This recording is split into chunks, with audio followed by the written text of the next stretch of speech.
City Club and also a proud member, it's my privilege to introduce today's speaker, Stephen Dyer, Education Policy Fellow at Innovation, Ohio.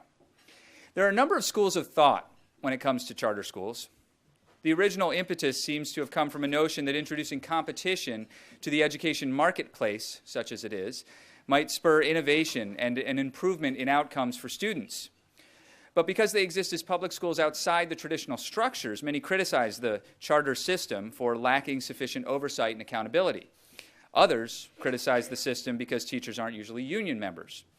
Meanwhile, advocates of charters here in Ohio and across the country point to strong results at certain individual schools as evidence that the concept of charters is still a strong one. Charter schools first came to Ohio in 1997, and over the past 2 decades, their influence has grown significantly. Today, in Ohio, they educate more than 120,000 students and 18,000 here in Cleveland.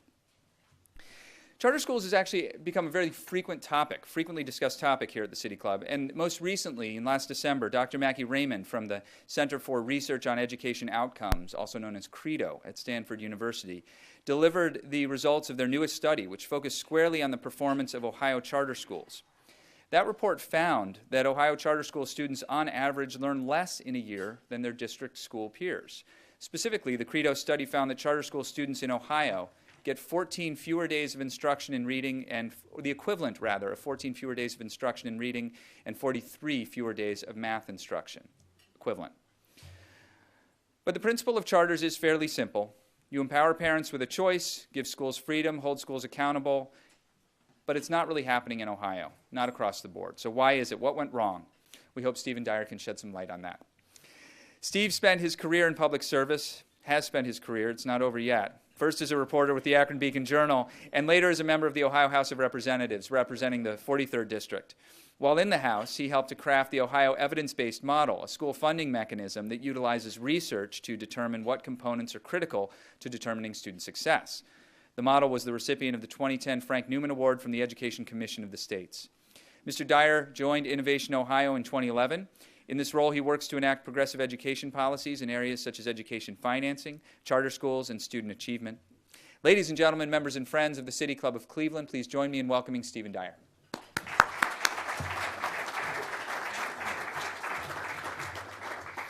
Hello, everyone. I'm sorry to blow up your phone like that, Dan. I know there was huge outpouring for my talk here, and like I've said, I was fine talking before everybody here, and everything was going to be great. I was cool with the history.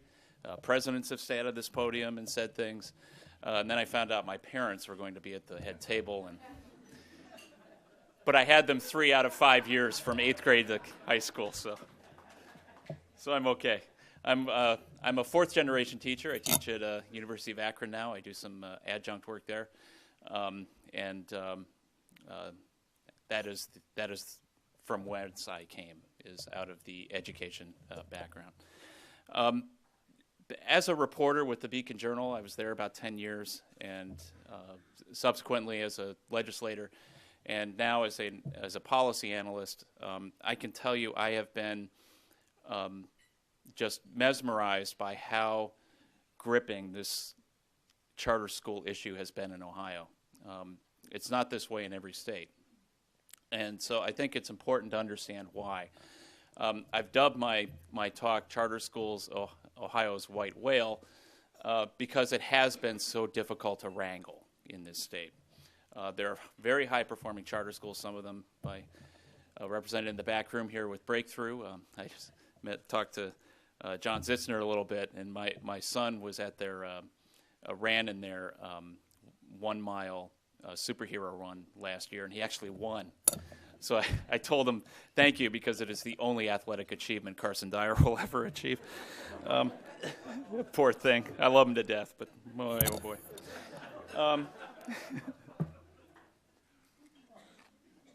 So let's get started, shall we? To understand charter schools and why their impact is so important here in Ohio, you kind of have to understand why Ohio, what makes Ohio different. And one of the things that makes Ohio different is our struggle with school funding in general. So I think it's important to see where our funding comes from. How many of you remember the land ordinance of 1785? Anybody? Back to social studies? All right. It was one of two things that came out of the Articles of Confederation, which was the national government before the Constitution.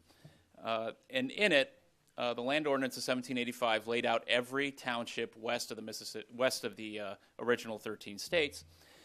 And the heart of it, number 16, right here, was set aside for, quote, public schools, end quote. This was transformative in the idea of a public education, the idea that every kid deserves a shot at the education that the founders had. And coming from the founders' perspective, landed gentry, essentially, saying that every kid deserves a shot is really remarkable. And actually, de Tocqueville, when he wrote Democracy in America, mentioned that as being kind of the hallmark of American society. In 1851, the Ohio Constitution was, the new Ohio Constitution was written, and in there it's called for a thorough and efficient system of common schools set up through the General Assembly. This, of course, has caused a lot of issues, and there was a Supreme Court case filed by Nathan DeRolf, who at the time was a teenager and is now a bank, I think, vice president, from Perry County, Northern Local District. And there were 4 Supreme Court cases. All 4 of them came back saying that the way we fund schools is unconstitutional. And probably the most distinct declaration of what the court found was found in the last decision, the 4th one, written by Justice Alice Roby Resnick, who wrote that until a complete systemic overhaul of the system is accomplished, it will continue to be far from thorough and efficient and will continue to shortchange our students. And then the over-reliance on local property taxes is the fatal flaw that, until rectified, will stand in the way of constitutional compliance. As a lawyer, I can tell you that is about as succinct as you can get in a Supreme Court opinion. So it's pretty clear. We need to fix. A lot of people remember the over-reliance on property tax. Not as many remember the systemic overhaul. But the over-reliance on property tax is kind of the issue. So this brings us to charter schools. What are they? In theory, there's public schools that are freed up of most regulations and theoretically allows them more creativity and innovation. And, you know, and in theory, they're actually pretty exciting.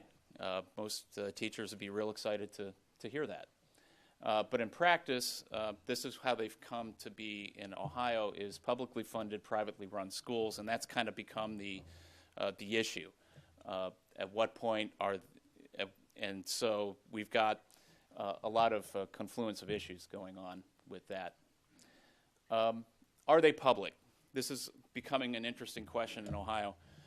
National Labor Relations Board took jurisdiction over the ICANN attempt to unionize.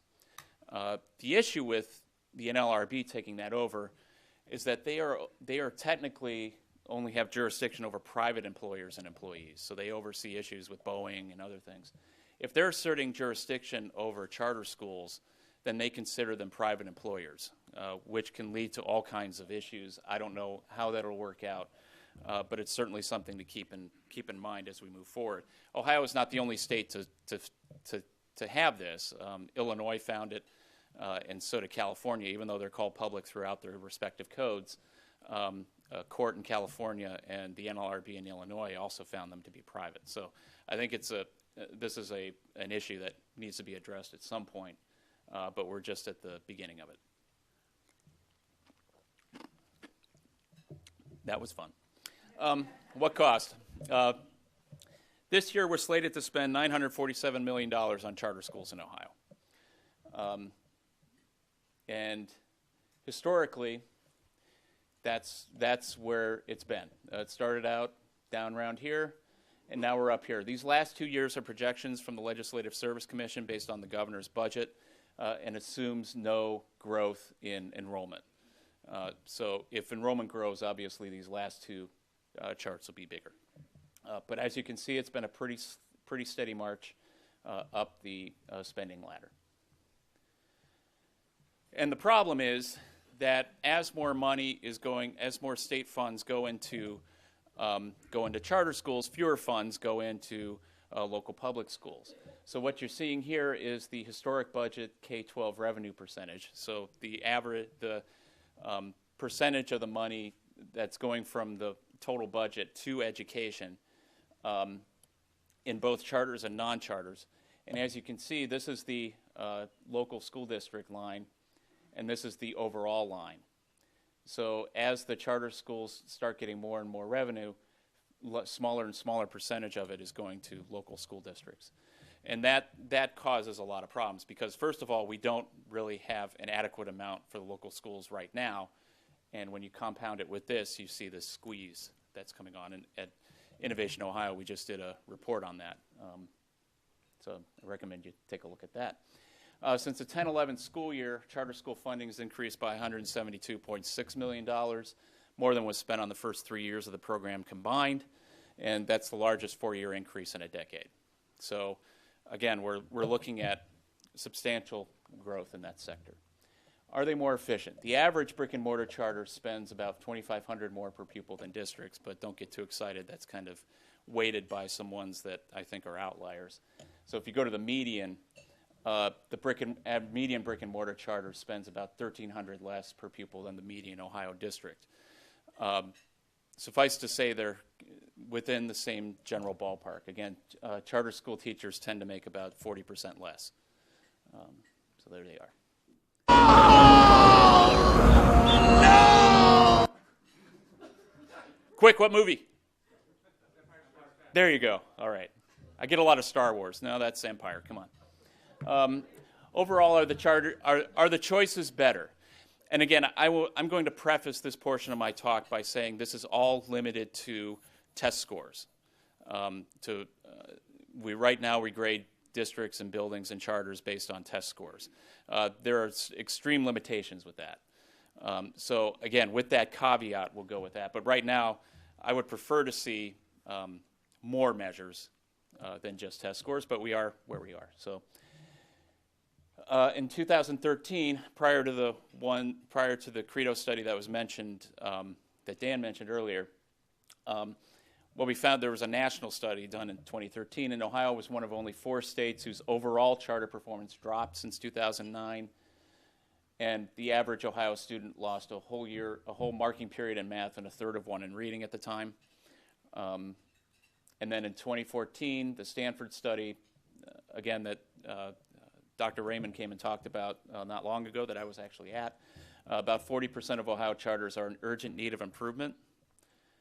And while charters in Cleveland seem to be doing well overall, led by the breakthrough schools, charters are still not performing up to snuff, even compared with urban districts.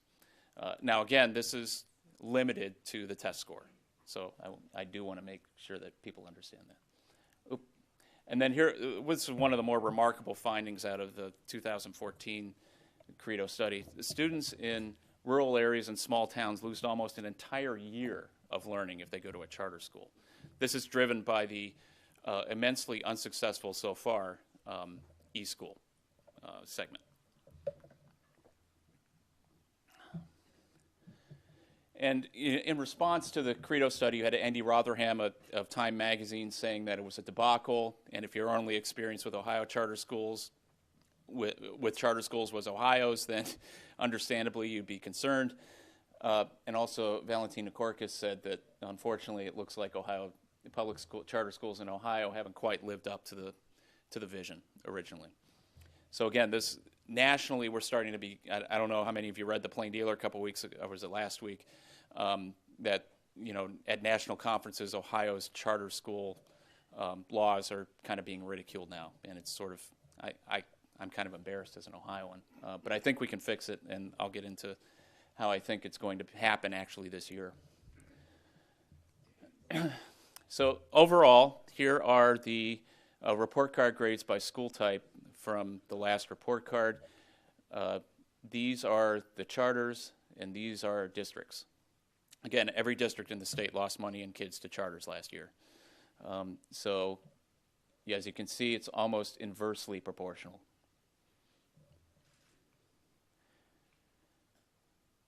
Nearly 62% of charter grades were D or F, 44% of charter grades were just F. Only 20% of traditional public grades were D or F, 12% were F. Charters were particularly poor at graduating kids in 4 years. The average charter grade on that was an F. The average local district grade was a B. And urban buildings had a 25% higher performance index score than charters that took at least 95% of their kids from the Big Eight. So again, overall, there are issues. At Innovation Ohio, we partnered with OEA to do a website called knowyourcharter.com, where you can actually go and look at your building, district, and charter and see how they perform. I'm not going to do a test run because it looks like the link is slow. But suffice to say that you can look at how a district, how a district is doing with charters. Here, I'll just quickly type in one.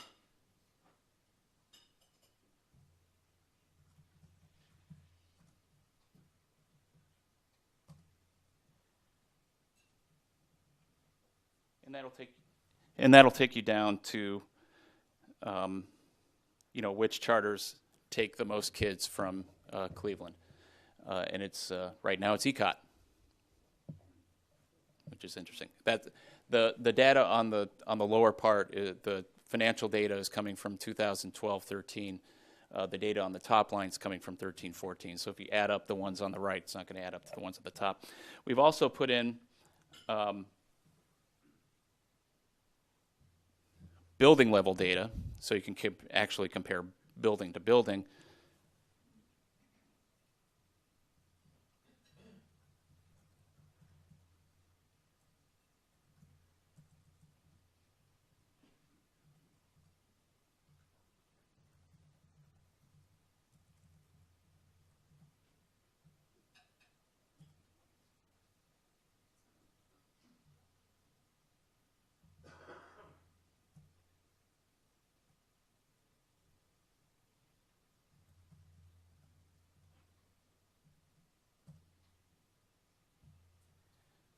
So then you can line them up like that. Okay. So again, this is a tool that we've developed to try to help parents, lawmakers, media members of the public to figure out, to figure all this out without having to know how to do pivot tables in Excel. So I know that's a challenge.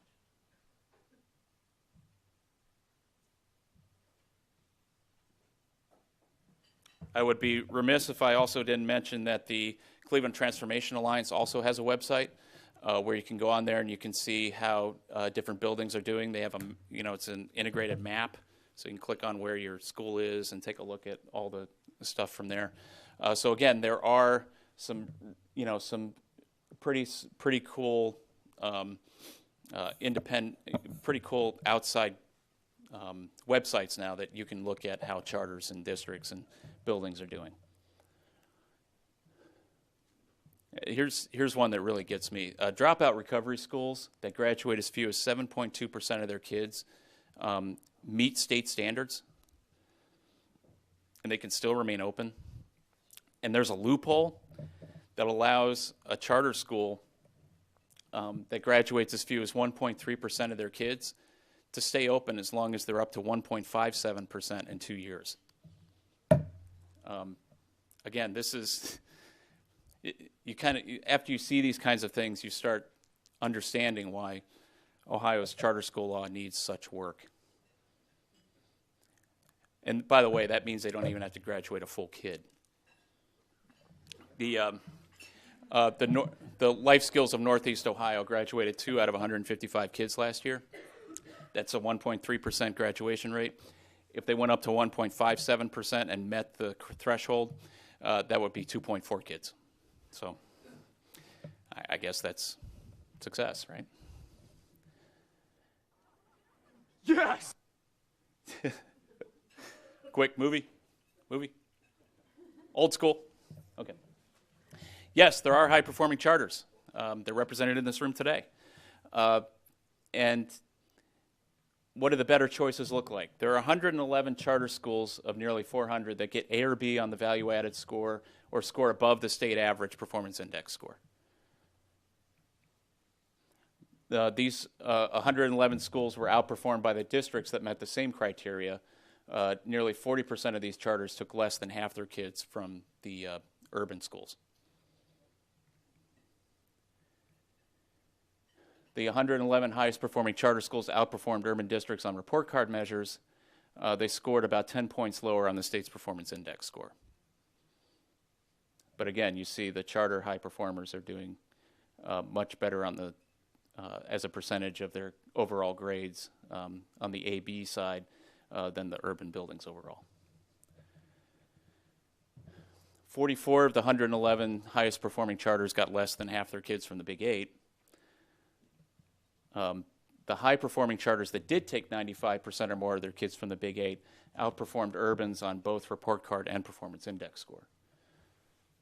So, as you can see, it's pretty clear on that. But what about urban buildings? There are 153 Big Eight urban buildings that met the same criteria. That's about 1/3 of all urban buildings have an A or B on the state growth measures, or score above the state average performance index score. And how do those rate? The high-performing Big Eight buildings did better on the report card measures than the high-performing charters, and slightly better on PI. But I can tell you that, I mean, these differences are pretty negligible.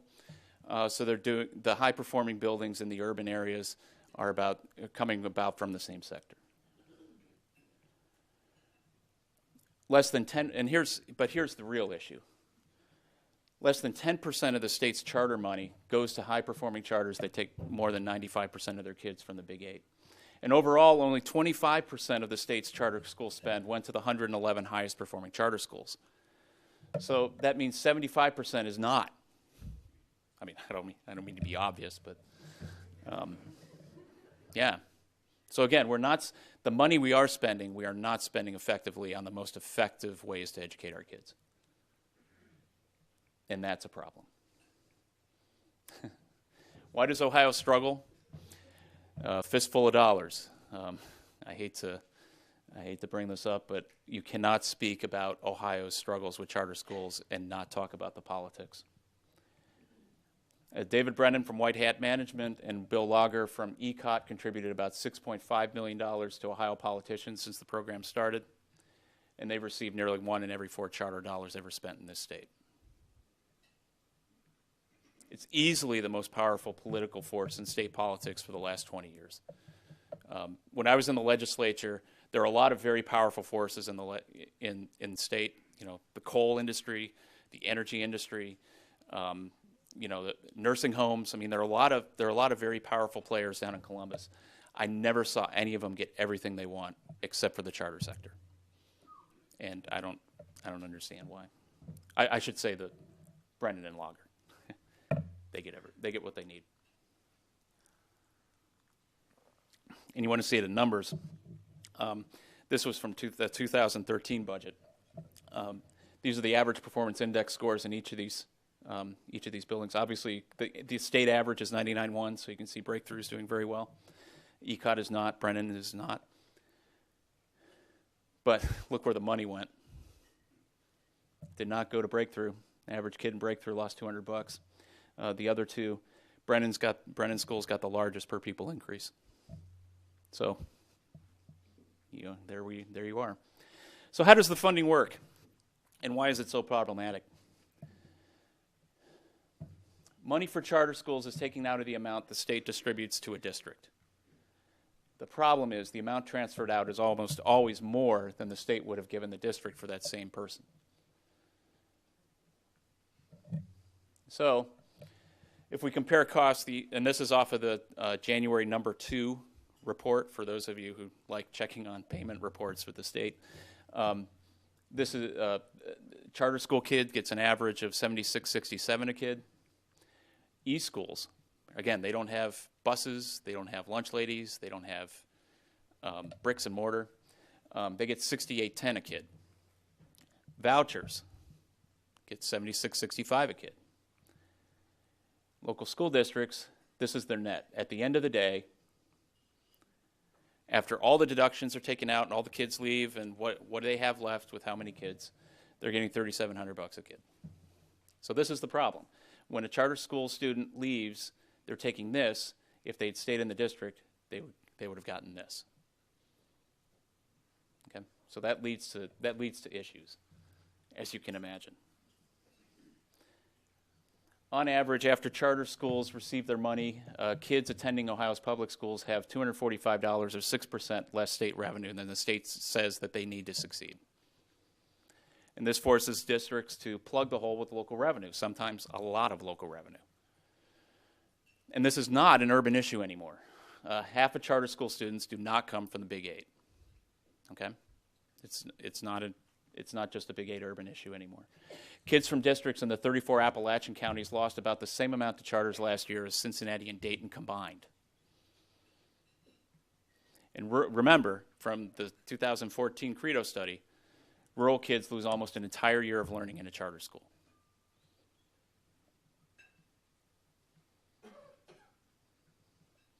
Including local revenue. So even if you include the local revenue, there are 86 districts where kids lose overall per pupil revenue after the charter deduction. And while kids in other districts do see per pupil funding increase, far more of that comes from local revenue, which is the antithesis of the DeRolf ruling. So for instance, the problem with that is there are 511 of 613 districts that received less per pupil funding last year than the 5745 minimum charters got. So districts are more reliant on local property taxes and income taxes to make up that difference. And sorry for this, it's maybe difficult to read, but these are the districts that actually lose overall per pupil funding because the charter deduction is so much bigger than the kid would have gotten if they'd stayed in the district. So if you add their state and local revenue together, this is how much Lordstown was set to, this is how much kids in Lordstown are set to get after the charter deduction and the charter kids leave. This is how much they have left in state and local money. So every kid in Lordstown loses about $180 a year because the charter deduction is so much larger than what the kid would have gotten. And if you look at how much more has to come from the state, here you're looking at in Brooklyn, I mean, they don't get a ton of state money anyway, but their state share drops by 64% because the charter deduction is so much bigger per pupil. And down here in Cleveland, they go from about 2/3 of their money coming from the state side to 57% coming from the state side. So again, the overall expenditure per pupil is higher in Cleveland because of charters, but far more of it has to be borne by the local property tax. In the 12-13 school year, 53% of children transferring into charter schools left a district that performed better on the report card. 384 out of Ohio's 612 school districts, every dime that was transferred went to a lower performing charter. And of the 5,187 comparable transfers between districts and charters, more than 1,000 went to charters that were outperformed on all report card measures, all of them. Only one went from a district to a charter that outperformed the district on all report card measures, and that was in Oregon City Schools. Ohio spent $1.4 billion on charters that never received a C or higher on the report card or scored below the average performance index score for Big 8 urban buildings between 2005 and 2012. 2/3 of all the charters that met this criteria got money every year. So they weren't shut down. They collected money every year. The latest state budget increases charter school funding by $43.8 million over the last budget, which was a $57 million increase over the previous budget, and that's assuming no growth in enrollment. So it's been a 14% increase without any enrollment growth. And the largest increase, of course, when it goes to ECOT, which is run by Bill Lager. And David Brennan schools get a larger per pupil percentage increase than Breakthrough. Again, it's not a significant increase, but I think it's telling that there's an increase there.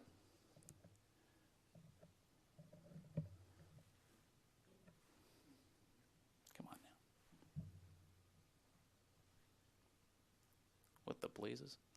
Okay. Okay, same old, same old, same old. Every charter school got an increase regardless of quality. Meanwhile, kids in more than half of all school districts will receive a cut from the last budget. Kids in about 55% of districts get less in this budget than the 2009 recession budget. And the largest dollar cut is Cleveland. That $73.7 million should look pretty familiar. That's about what the 15 mil levy raised. But there is commonality between the sectors. Charter schools say the amount the state sends is inadequate to meet student needs. Charters and local districts are now making the same argument. The state is not providing adequate resources for kids regardless of school type. And that, I think, is the bottom line here. It's not really about, who's getting the money. Is it districts? Is it charters? It's about, is this amount adequate? And it just simply is not.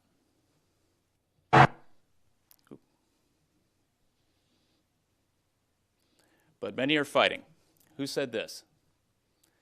We need to stop wasting taxpayer dollars on low-performing charter schools, and more importantly, we need to stop wasting kids' lives. A lot of times it has to do not with how well your school is performing, but how well your lobbyist is paid. And who said, we think a lot of them need to be closed because they're not doing a good job. We think charters have a role in the education base, but we also think most of the charters in Ohio stink. Who do you think said that?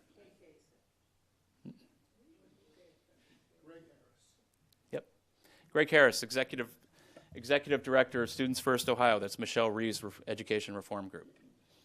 Again, this represents a huge shift in the way we're talking about charters now. It's not about choice and whether parents have choice now. It's about whether that choice is a quality choice, and that's a huge shift. I can't express how important that is. So now what? Well, the General Assembly and the Governor have actually stepped up on this issue, I'm proud to say. House Bill 2 has solid transparency provisions about operators and trying to eliminate double dealing. It's a good step. House Bill 64, the budget bill, comes down hard on sponsors. Sponsors have had oversight now of charter schools for 15 years. The results are not that great, so I don't know if doubling down on what I call trickle-down edunomics makes some sense, but I think if you're going to have sponsors overseeing charters, you should have pretty good standards on them. So, it's good on that. State Auditor Dave Yost did a surprise audit of some charter schools and found that they had, in many cases, they had far fewer kids than they said they had. One school actually had 0 kids. And he's also calling for some changes, including a law that allows charters to collect full funding for a kid who only attends school 10 days a year. And in the Senate, they're talking about a really comprehensive bill.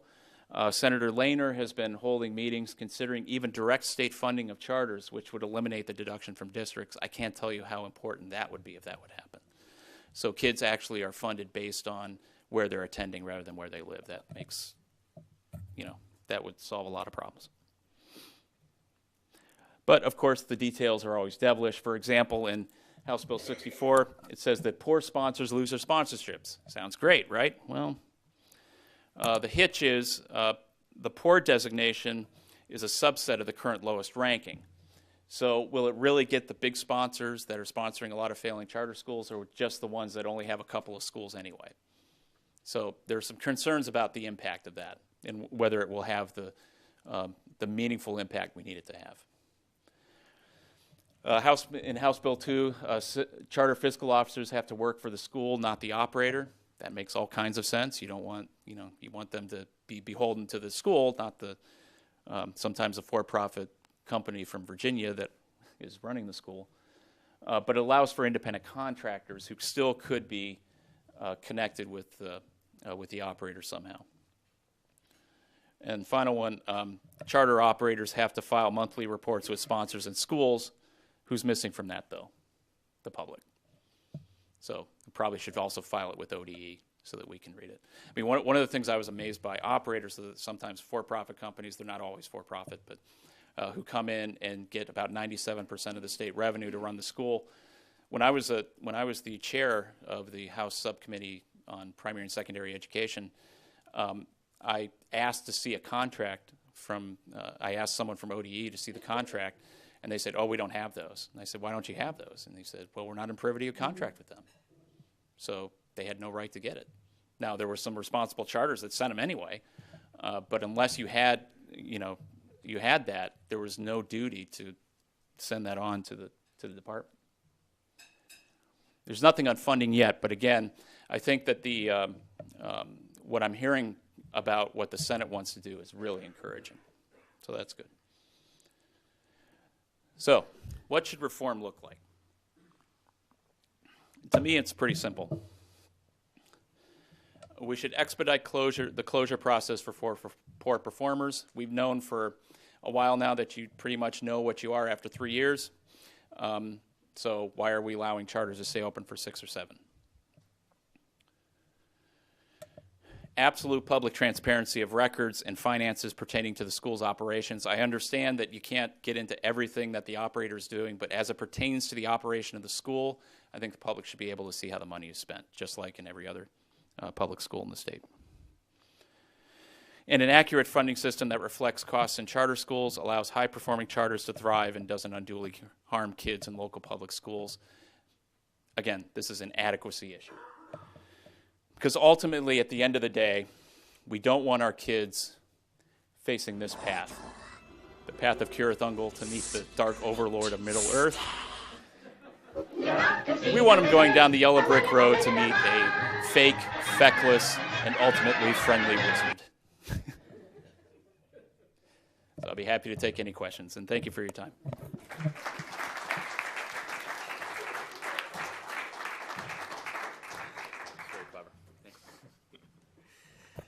Today at the City Club of Cleveland, we're enjoying a forum with Stephen Dyer, Education Policy Fellow for Innovation Ohio. We encourage you to come up with your questions for Mr. Dyer now, and remind you that your questions should be brief and to the point. Be sure to tune into our Friday forums on 90.3 WCPN, WVIZ PBS, 104.9 WCLV Idea Stream, or one of the many radio stations across the region and country that carry City Club programs. Television broadcasts are made possible by Cleveland State University and PNC. Be sure to join us this Friday, March 20th, as the City Club welcomes Linda Greenhouse, the Knight Distinguished Journalist in Residence and the Joseph M. Goldstein Senior Fellow at Yale Law, to discuss the historic decisions made by the Roberts Supreme Court. You may remember her as formerly as the New York Times correspondent covering the Supreme Court. She's often been referred to by the phrase, the greenhouse effect. For more information about our upcoming and past forums, no kidding, I'm serious, visit us online at cityclub.org. Today's program is part of our Education Innovation Series, sponsored by a generous grant from the Nordson Corporation. We thank you very much for your support. We also welcome guests at tables hosted by the Center for Education Leadership at Cleveland State University, Friends of Breakthrough Schools, Innovation Ohio, and the Northeastern Ohio Education Association. We thank you all very much for your support. Now it's time to return to Steve Dyer for our traditional City Club Q&A. We welcome questions from everyone, members and guests alike. Holding our microphone today is our content associate, Teddy Eisenberg. We have our first question. Steve. Yes, sir. I started to ask you, do charters work for kids who have, say, come from this country, from other countries, who are struggling with assimilation into our culture and the English language? I mean, do specialized programs in them work well? Thanks for that question. Yeah, I think the evidence is pretty clear that the programming can work for every kid, regardless of school that you're in. The trouble in Ohio is far too few of those experiences are in charters than should be, given how much money we're spending on them. So yes, charters can be successful. They've proven it. But again, it's far, the overall charter sector in this state is far less successful than other states, and also generally far less successful than the local school districts. Mr. Dyer, thank you so much for coming. I'd love to know more about what you think about the funding formulas currently, but I have to ask you a question on the mathematics and what you said. Sure. My understanding, and my numbers are probably before yours, but about $11,000 was being spent per student on average in Ohio, and $5,700 was coming from the state. If in most of the urban and relating to the brick and mortar charters and the urban districts, if $5,700 is taken away for the charter, if that was the number then, it left more money per pupil, it seemed to me, for those remaining behind, because the pupil count came down with it. I'm hearing a different math from you, but it seems to me like in most cases, the actual per pupil spending left in the public school would still be overall greater. No, actually, I'm saying the same thing. The issue is that the overall per pupil amount is larger, but a far greater share of that comes from the local taxpayer, which is against the ruling of the Supreme Court. Now, in 86 cases, 86 different districts around the state, you actually lose overall per pupil funding, even including the local revenue. So again, I think while there is an overall per pupil increase, a much larger percent of that is coming from the state. In some cases, as much as 50% more is coming from the state. And in Cleveland, I think it's about 14.5% more has to come from the local because of that.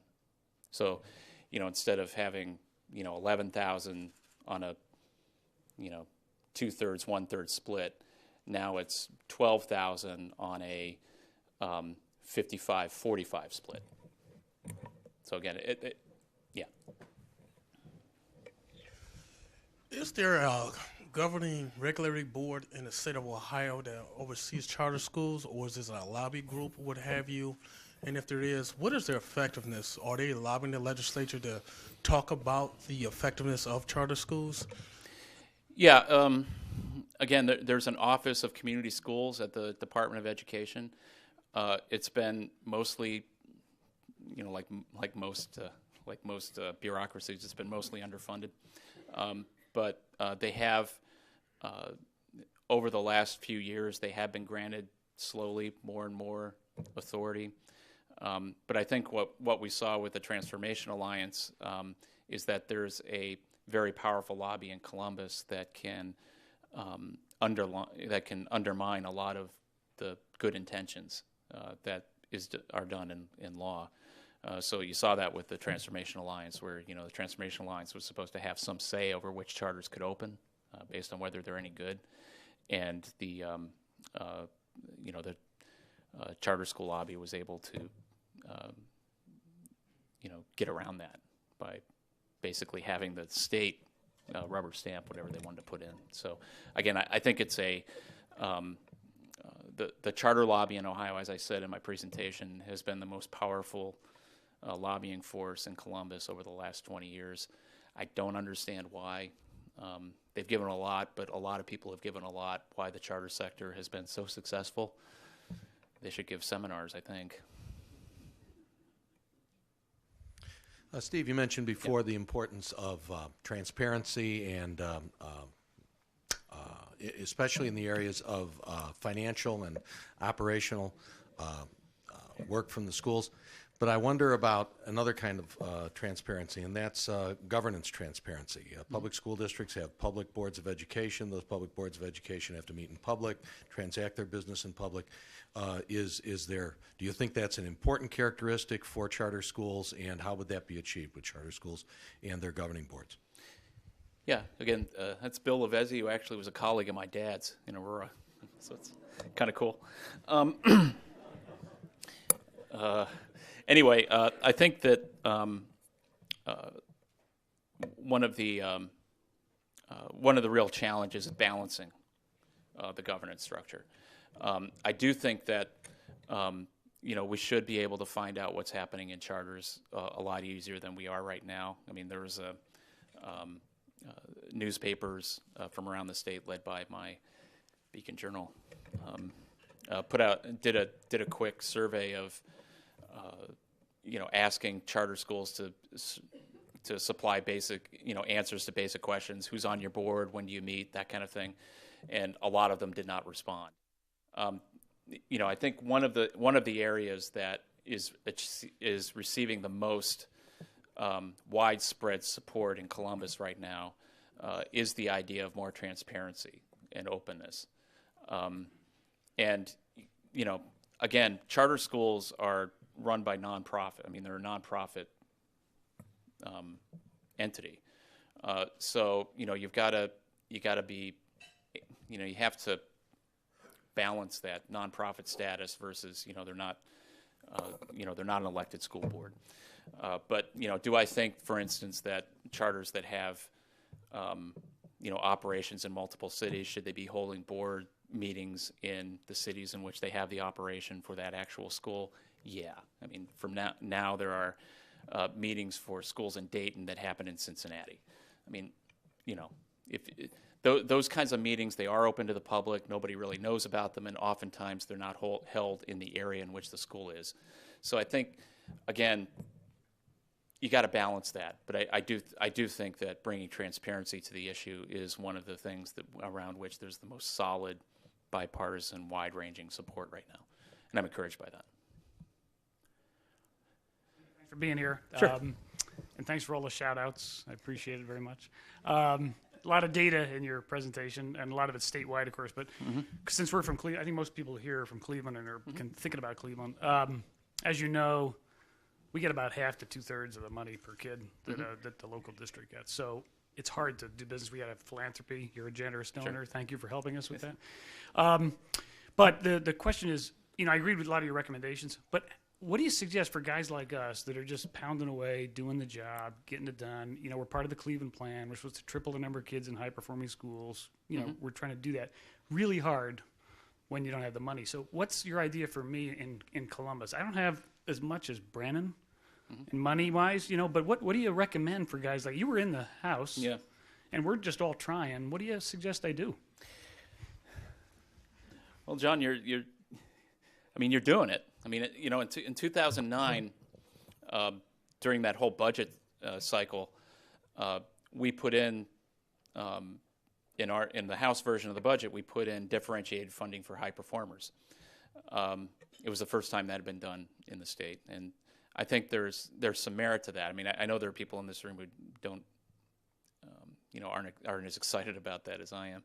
But I think right now, when you have so many low performers and so few high performers, I think giving substantial benefits to the highest performers would help alleviate a lot of that stress, and frankly, use kind of the market to drive out the poor performers.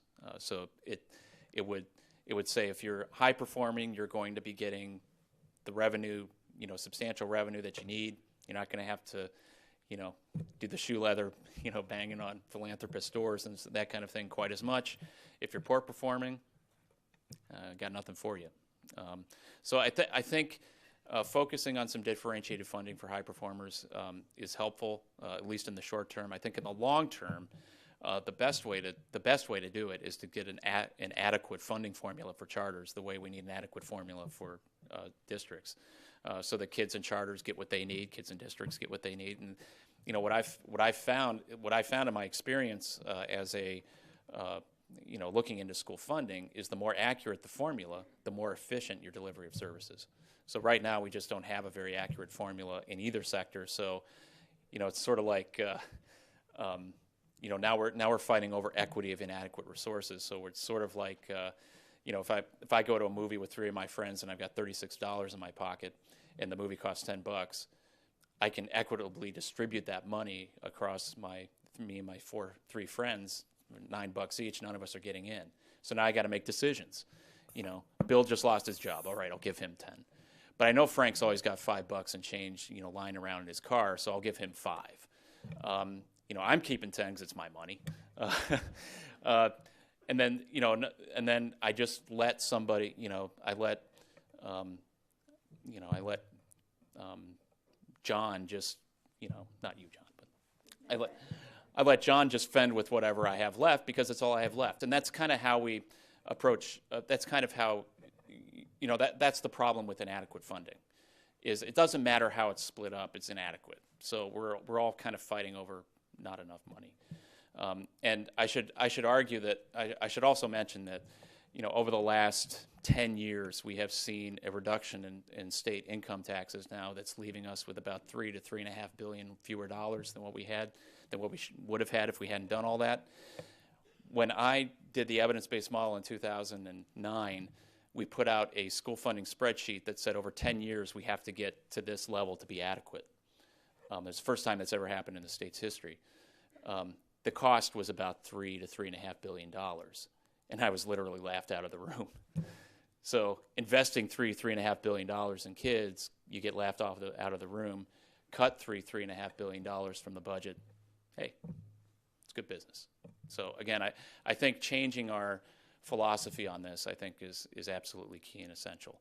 But as long as we're dealing with inadequate funding formulas, inadequate resources, we're going to be at each other's throats over not enough. Neither of us are going to get enough, and we're just going to keep fighting. Yeah. Oh, I'm sorry. I want to thank you for being here today, Steve. One of the things that I think needs to be discussed is just the total abuse of the dollars. You talked about William Lager's schools getting a lot of dollars. Can you talk about the kinds of money that's spent on marketing and advertising? Yeah. Again, I do think that charter schools need to do some advertising. I mean, they don't have a built-in client base. I mean, if you want to talk about that, everybody knows where their local school district is. At least I hope they do. There was just a story that came out in the Dispatch last week that showed that ECOT spent about $2.7 million on advertising last year. That's roughly about $155 a kid on advertising.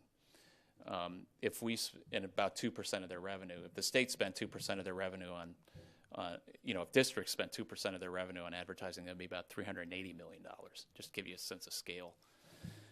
And again, to be fair, ECOT has to do a lot of advertising because on the report card they get all Fs and 1D, and they graduate about 35% of their kids.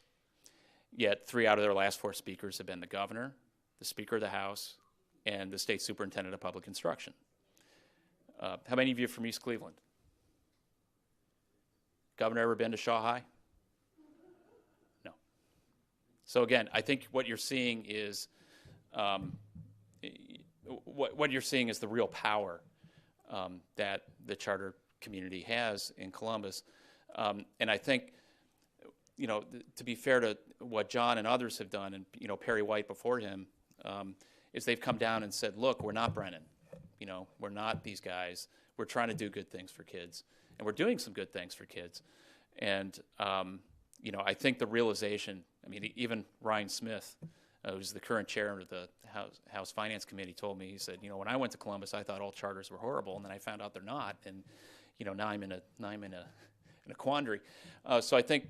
Again, the system was not set up for quality. It was set up for choice. So the idea was let's get choices as fast as possible. We're in a crisis.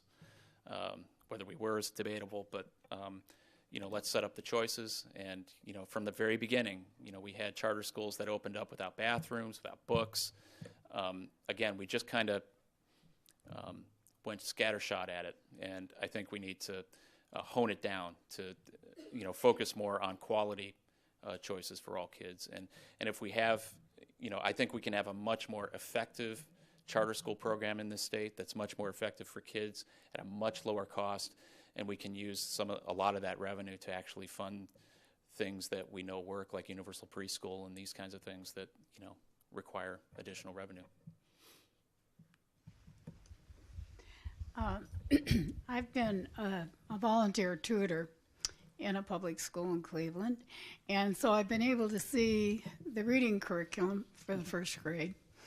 And I'd like to say that I don't hear any talk about basic reading curriculum. And I've also been reading articles about Pearson Publishing Company, which apparently has a monopoly on the testing. And so I know that sounds like it's a little bit off the subject, but since it has to do with accomplishment, I'd like to know if you have any comments about that. Thank you. Yeah. Well, full disclosure, my wife actually wrote a couple of textbooks for Pearson, so they were online. But so just so you know, again, generally, you want to be careful about monopolies. And in terms of the reading, the third grade reading guarantee got a lot of talk. when it was passed. And I think, you know, the idea that kids get caught up by third grade in reading does have some research behind it suggesting that if they are, then they will tend to have more academic success. But again, I think the focus on testing, especially analytical testing, which is so driven by poverty, you know, we have to be very careful about that. There is an assessment that I'm getting involved with some folks from Yale called the Aurora Assessment. Has anybody ever heard that? No. It's based on research done by Dr. Sternberg from Cornell about successful intelligence, is what he coined it. But it's basically merging analytical, creative, and practical intelligence into some sort of assessment. And what he's finding is remarkable. When you look at the performance of children on the analytical side, it very much, you know, tacks with how our traditional testing has done. You know, the more poor you are, the less well you do. Creativity and practical, there is no demographic differentiation. So the more poor you are, you have just as much of a chance of doing well on that, on creativity and practical. So I think there's real hope in those kinds of assessments that get more at what we're doing. I mean, you know, there are enough teachers in here to know that, you know, no kid ever remembers the test score. You know what they remember is, you know, things like Eileen Katinsky bringing a cow on the school grounds at Harmon Middle School and teaching the biocurriculum with the cow. I mean, that's what they remember, that stuff, you know. And the love of learning, I think, is ultimately what we're trying to get at. Do test scores get at some of that? They get at some of it, but it's a very small sliver. And, you know, what I've been trying to look at more recently is cast a wider net.